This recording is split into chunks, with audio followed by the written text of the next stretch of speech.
So good morning, friends. Hearty welcome to all of you to the first edition of the Fire Chat series, where we would interact with experts and take their views and opinions on certain industry-related topics. Our topic today is Production-Linked Incentive, PLI, opportunities and challenges for the electronic industry. And we are privileged to have Mr. Vinay Shenoy amongst us. Vinay is a very reputed name in this industry, has many years of experience. In fact, Vinay is presently the managing director of Infineon Technologies Pvt Ltd. He has more than 2 decades of experience in the Indian semiconductor industry and has been associated with this sector since its nascent stages. Vinay was also the chairman of the Indian Electric and Semiconductor Association for the year 2015 and 16.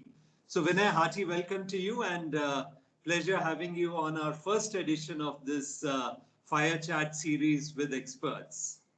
Hello Rajesh, it's a pleasure to speak with you and share my thoughts on important topic like the production link incentive, especially as it relates to the electronic industry. I hope this conversation will benefit some of those in the association who are looking to utilize this scheme. And I realized, since you mentioned 2 decades, I realized from the time I shared that profile, it's already now 9 more years. So it's almost 3 decades in the electronic industry. So it's got to be 3 decades now. Flies, really. Absolutely, absolutely, Vinay. Vinay, if you look at the Atma Nirbhar Abhiyan or the package of the Indian government is based on sort of a new India envisaged by Honorable Prime Minister on May 2020 to kickstart the Self-Reliant India campaign. Now, the government announced this special economic and comprehensive package, which was equivalent to 10% of the GDP. The aim is to make our country self-reliant in all senses. And Vinay, the PLI scheme is a part of this Atma Nirbhar Bharat package, where the government has earmarked almost $26.6 billion and India is looking at over 500 billion US dollar production in 5 years and a job creation of about 1.9 million jobs through this PLI scheme. Now, Vinay, what I would like to ask you is, what was the trigger for this PLI scheme? And in your opinion, how will this PLI scheme actually help and support manufacturing or give a boost to the manufacturing industry? Sure. Now, electronics in general have become an indispensable part of our life. Right. Each one of us wakes up checking our phones, for which you need an internet connection. You have a router at home. Every electronic device that you have at home is connected to the internet. So there are, I would say, multiple dimensions to bringing in resilience in electronic manufacturing in this country, and that's a government vision. We cannot be very dependent on countries outside for at least topics that relate to national security in manufacturing of electronics, which are critical. Right. As you have recently realized, that supply chain in electronics has become a constraint, and we are seeing first-hand experience within India, right? So broadly speaking, long-term vision is to have resilience and independence to a certain extent in electronic manufacturing. That's one. Second, if you look at our current scenario, which is economy driven, we constitute probably just 3 to 4% of the global electronic production, which for a country that still consumes large amount of electronics and from a demographics angle will continue to consume more and more, and overall might comprise of a significant portion of the electronics consumed in the world. But our production is just 3 to 4%, and there isn't a very strong indication that this is changing in the near future if we had not done things that I will talk about. So the goal for the government, and I think for all of us, is to revive the growth in Indian electronic manufacturing. We had a very vibrant electronic manufacturing in the 90s and the 80s, in fact, including our own semiconductor fabs at that time at ITI and Semiconductor Complex Limited, and mushrooming electronic companies like BPL, which used to make its own television and even health products, right? So I think that is one part we have to revive. So it's not about starting afresh, but it's reviving. Second, with just 3 to 4% of electronic production, we are not an integral part of the global value chain of electronics, nor the intermediaries that go into the electronics. See, for example, you don't have to always look at producing a television, but a display panel that goes into a television is an intermediate. Uh, Audio acoustics related electronics. So there are plenty of uh, electronics that go in, which we call as intermediates, which are can be independent on their own and can itself justify setting up production of these intermediates. While people tend to mistake electronics for an end product, which is not so. The global value chain for electronics is pretty complex. So I would say these would be primaries. And also, if you look at our global electronic import today, including the intermediaries, uh, is very high. So somewhere it's not just about the end product, but also if you have to produce an automobile, how much of that, how much of the electronics that go into an automobile are secured through our own internal supply chain that are built locally. Today, that is very weak. It's not just for India, for many countries too. So I think broadly this is it. And what about PLI? PLI to me is a part of a larger policy called the NPE, the National Policy on Electronics, Right. where PLI addresses primarily the production linked incentive. Uh, Right. right, the first version, if I remember, was brought about in April 2020, and then there are newer variants covering newer industries in electronics or even otherwise that are of national interest and focus as they're classified. And the incentive, if you see, is about 4 to 6% on incremental sales in the subsequent years, taking the base year. Not significant that you have your, your mouth open and say, "Wow, this is fantastic." Right. Right. But the disability in India, as it is quantified by various independent agencies, whether it's Ernst & Young or others, has classified it about 8.5 to 11% disability, which is due to the cost of financing, due to the challenges in supply chain logistics, and inadequate infrastructure. So I would say for the 8.5 to 11% disability, PLI addresses nearly 4 to 6%, which is about 50% of that disability, which is a good start. Right. Now, uh, I would say for electric vehicle is a specific opportunity where we can build a very strong local value chain leveraging the PLI scheme. So there are industries where I already see promising starts because we have a level playing field on electric vehicles, almost a level playing field. We are not too far behind the rest of the world. So it's just a matter of integrating the value chain within India and with support from the government, try to build up a strong internationally competitive value chain for electric vehicles as an example.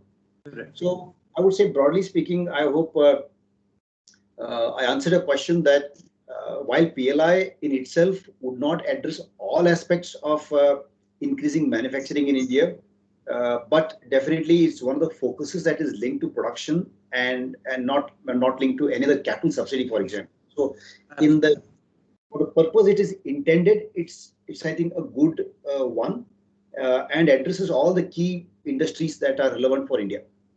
Right, right. Vinay, you mentioned about incremental growth. Now, PLI is based, or the basic factor is the incremental growth. However, Vinay, even the economics survey report mentioned that India has to increase its participation in the global value chain. Now, PLI per se will not incentivize exports. So how is this? How are we going to, through this PLI scheme, how are we going to increase the export component, Vinay? See, the export of products or intermediates from any country is a complex phenomenon. We have to realize every country wants to similarly encourage its own local companies to produce and sell in that country because they also want to have resilience. So there is always, whether you like it or not, a certain hurdle, though WTO may try to bring in a level playing field for all countries all over the world, but you see increasingly over the last few years, countries are looking inwards and trying to bring in either a non-tariff based barrier or even a tariff based barrier and for justifiable purpose. So export is a bigger challenge. It's not just linked to production. Now, what do we need? The PLI is a part of in creating a stronger export proposition for the country, which addresses the financial part, the cost in part. But to export, every country has defined its own standards. Now, let me take a very simple example. We are all confused with these masks that we wear today, the particulate filter masks. You have the N95, which everyone knows but does not know what it means. Then you have, then you have the FFP standard of the European Union. I think it's the EN291, or if I don't know the exact number, but it's somewhere there. That is the European standard. Korea has its own standard. China has its own standard. Japan has its own standard.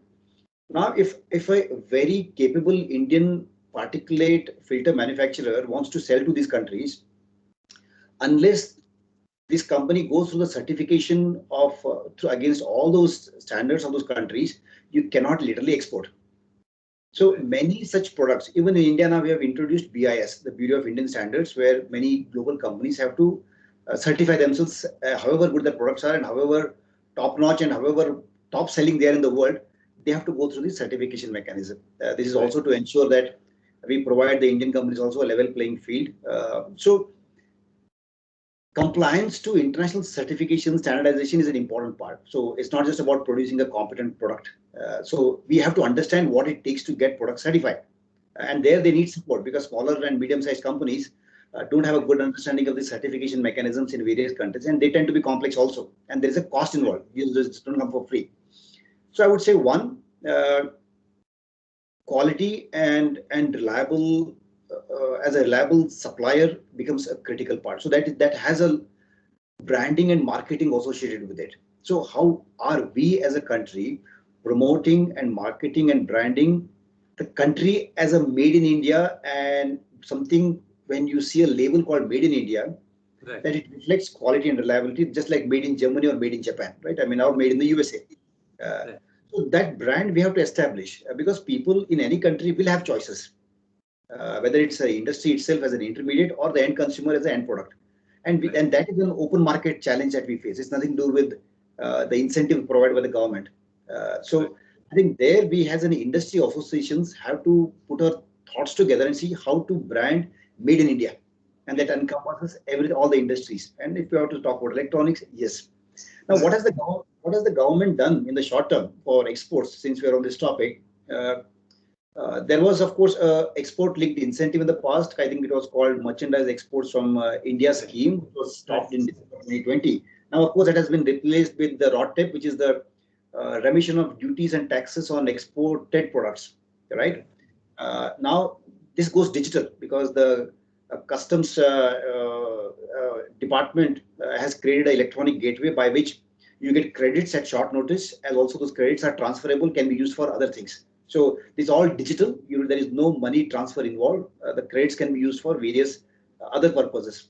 Now, in addition to the PLI, if you are engaged in exports, so you get benefits on taxes, VAT, whether any form of cesses or central excise duty on fuel, etc. I think this adds maybe another 1% or so. I don't have the exact number.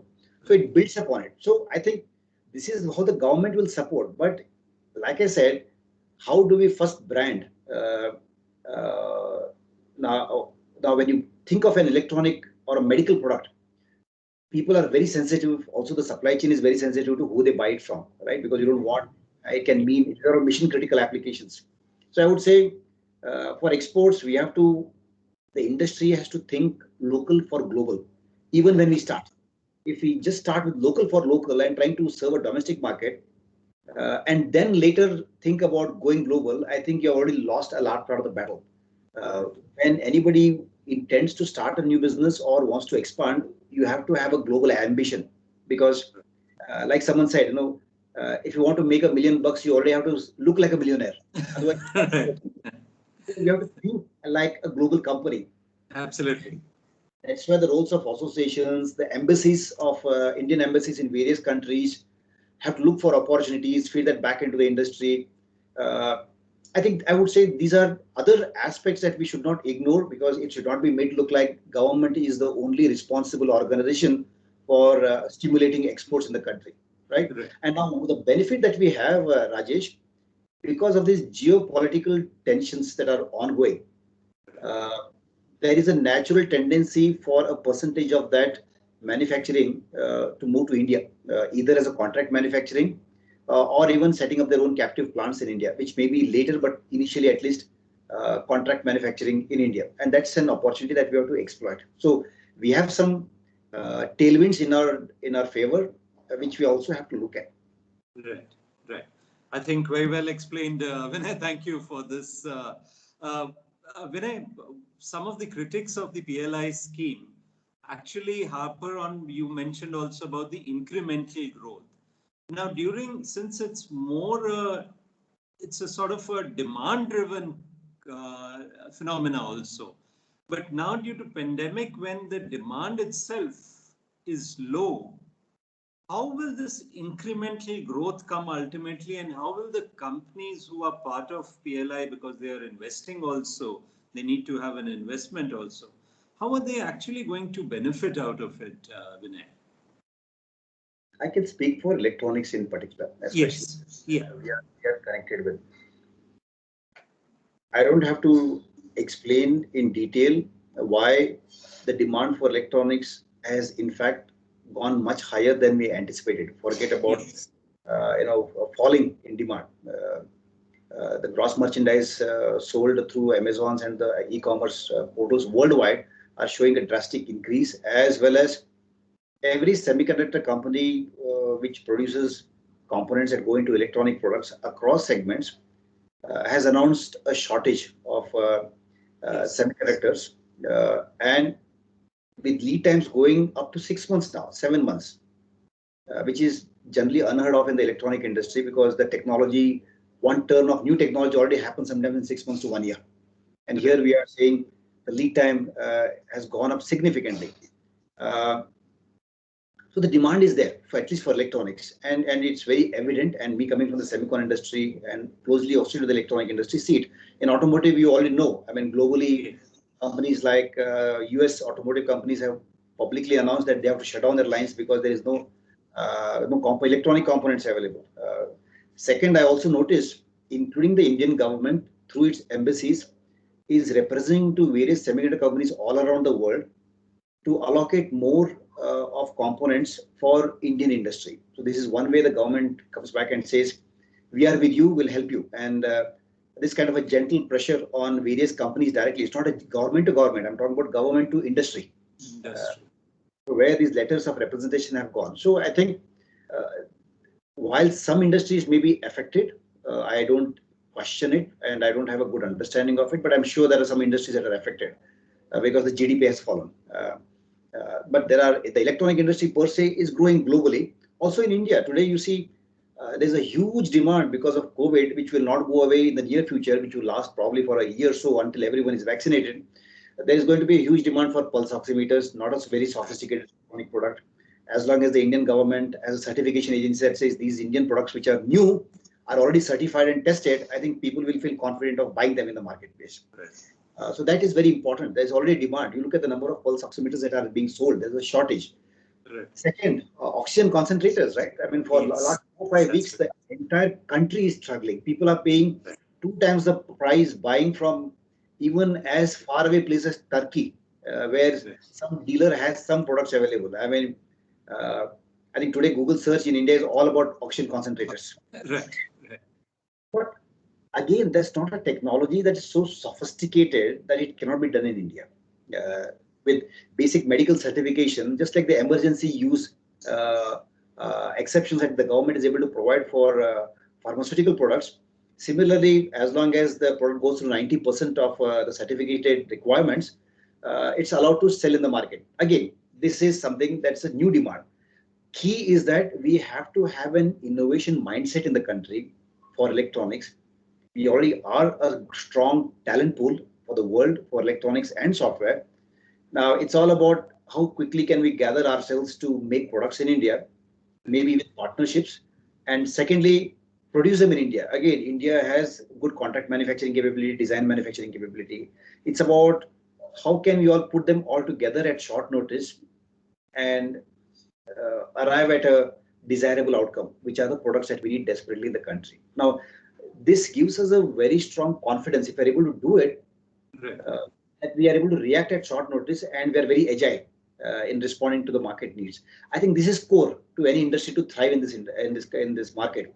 So with this, I think we have to start expanding. The moment we have some solutions for India, I'm sure there are many countries, the Southeast Asian countries that are also have similar characteristics that we can sell it to, and they trust the Indian product. So demand is, I would say, stable or growing for electronics. It's just about how quickly we can rally ourselves together. The demand is there, and leverage. And I spoke already about the geopolitical tension that's leading to companies looking at additional manufacturing footprint. And I think we should also leverage that part. Absolutely. Vinay, as you correctly said, we are in fact importing almost $50 billion of electronic components in India. You also earlier in your statement mentioned about the supply chain disruptions. Now, when we saw COVID came, it was a huge disruption in the first last year. Now we are in the second wave of COVID. Again, there is supply chain disruption happening. There is already people are talking perhaps a third wave may hit us in the month of November. So perhaps the trend is going to be we are going to see these disruptions happening more often than in earlier cases. So is there a way this supply chain disruption or this risk can be mitigated to some extent? Because of course, as you correctly mentioned, local production is one way, but local production would take time to build up. So is there a solution how we could balance it out, Vinay?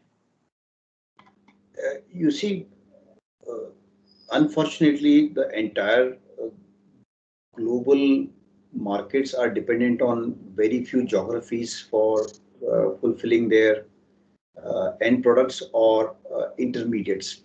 Now, this, because of the pandemic, it has led to many governments and even regional country setups to rethink their supply chain footprint and how to bring in additional resilience into the system.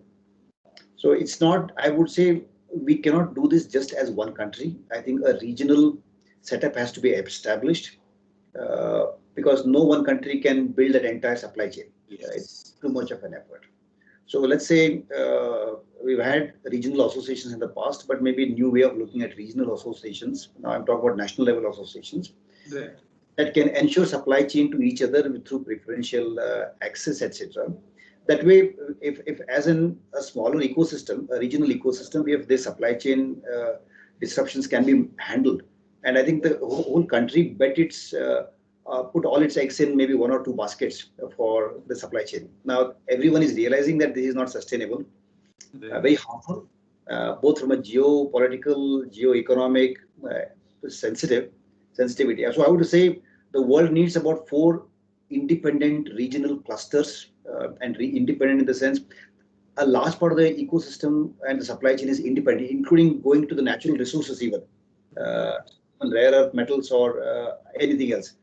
When that happens, when there is disruption in one part of the world, the other part of the world can bail the other region out. Today, this is not possible. And I think we have to work on a scale like that, not just on a country level scale or a small industrial scale. Because Rajesh, the whole of electronic industry lives on a global value addition. You see the number of times parts move from one location to other for small value additions.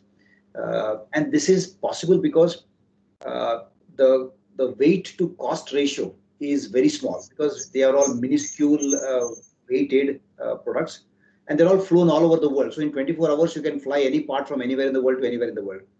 So it's a global for global supply chain. And we have to recognize it and draw our own conclusions. For example, can we create an independent and robust ecosystem right from natural resources to the end product, including the consumption for electric vehicles in India and get ourselves a head start? Right, right. So I think this is how we need to work. Supply chain disruptions cannot be changed overnight because it took 30 years to build those supply chains. Right, right. And overnight it's not really possible. But I think there should be a long-term focus on this, not just at a national level, but also at a regional level, I would say. I fully agree with you, Vinay. I think as we are moving from globalization more to localization, perhaps the middle path of, as you said, regionalization is required. So somewhere in the middle, you don't, between globalization and localization, perhaps this concept of regionalization, as you correctly mentioned, should be strengthened. Yeah. Vinay, let me come back to you. You had about since you have a lot of experience, almost 3 decades of experience. You had also mentioned that the industry, semiconductor industry, is not new to India. We had in fact started initiatives earlier, and this is correctly so. Uh, but somehow we lost track in between. Now the investment are pretty huge in this sector, Vinay. So when it did not work out, say 2 decades earlier in the 90s or 20s, why should or what would be the reason for us to be optimistic that this time this concept will work out, Vinay? Well, one, not that I'm saying it's a reason why it will work this time. I just quickly to describe the semiconductor manufacturing ecosystem. It is global from a distribution perspective, but from real raw materials, if you look at the equipment, there are just about 3 or 4 companies in the world that produce equipment required to produce state-of-the-art semiconductors. Similarly, the silicon ingots, as we call it, which is the basic uh, uh, product which is then sliced to make thin silicon wafers, and through a process of deposition and etching, you create a semiconductor wafer that fulfills a chip that fulfills a certain function, which is then packaged and sold for various electronic applications. These are also very concentrated. If you look at the number of locations where uh, a state-of-the-art semicon fab is installed, I would say a few European countries to a lesser extent, huge ones in Taiwan, China also large setups, but not necessarily state-of-the-art.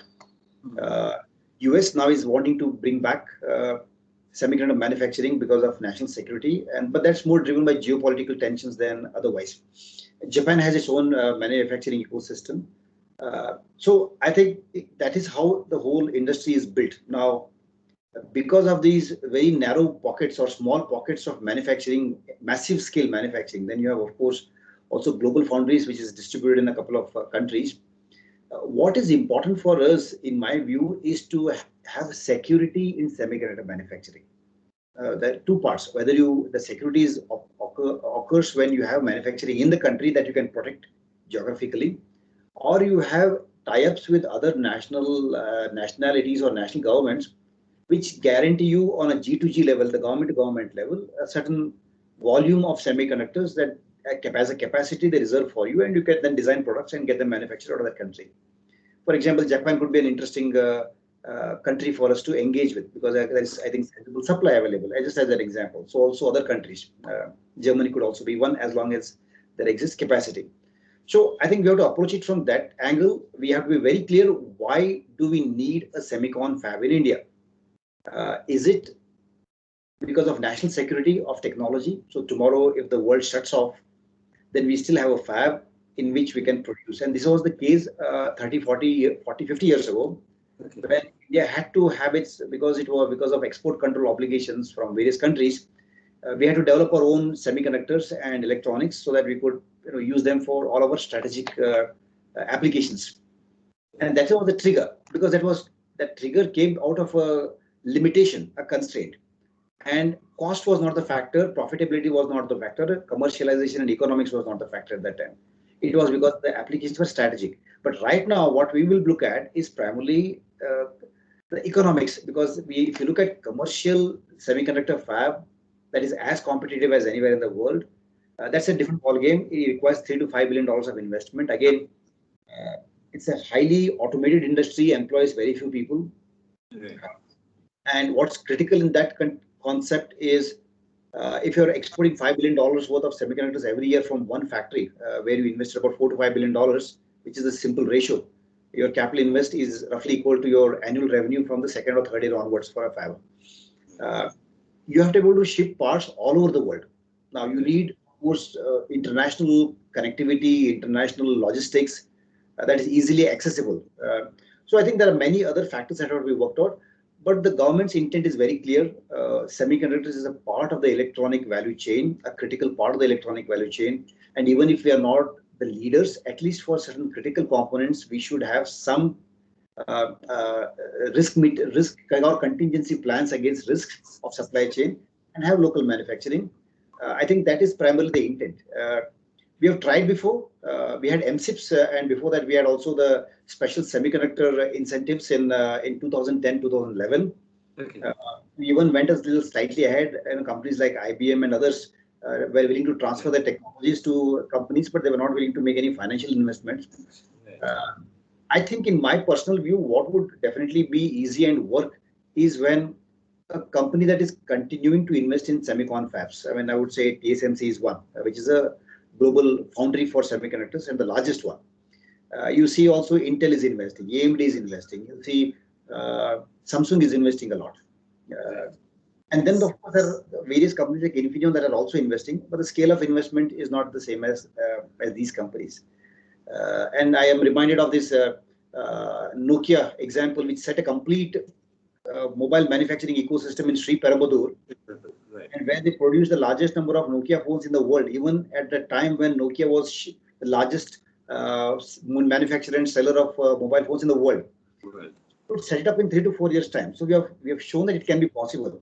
But then we have to get, in my personal view, such a global behemoth who then uses it for its own captive purposes, which means that others don't get access to it. But that indirectly spawns off an ecosystem from which other semiconductor companies can benefit from. So don't look at the first investment as for national security, but the ecosystem that develops over a 3 to 5 year period should then enable other semiconductor companies to benefit from it, including. So I think that perspective we need to see, and not just, hey, I want 3 semicon fabs in India. Okay, let's go get them. Not easy. Yeah, I think these are very valuable insights what you've given, Vinay, and I think as you correctly mentioned, when the whole ecosystem develops also, it will help the Indian manufacturers also to some extent. The SME, MSME sector can also be benefited with that. Yeah. Vinay, coming to the last question for today. So the PLI scheme, Vinay, is, as you mentioned, also over a period of 4 to 5 years. Now, is this time frame, because changes don't happen overnight, is this time frame of 4 to 5 years sufficient, or it should have been conceived for a longer duration, Vinay? I am a firm believer that policies and vision of a nation has to be long term. Typically 20 years. I think it takes 20 years to establish a robust electronic ecosystem. However, that vision needs to be translated into short-term deliverables that can be measured for success and how effective they are, because you need very tight cycles to learn.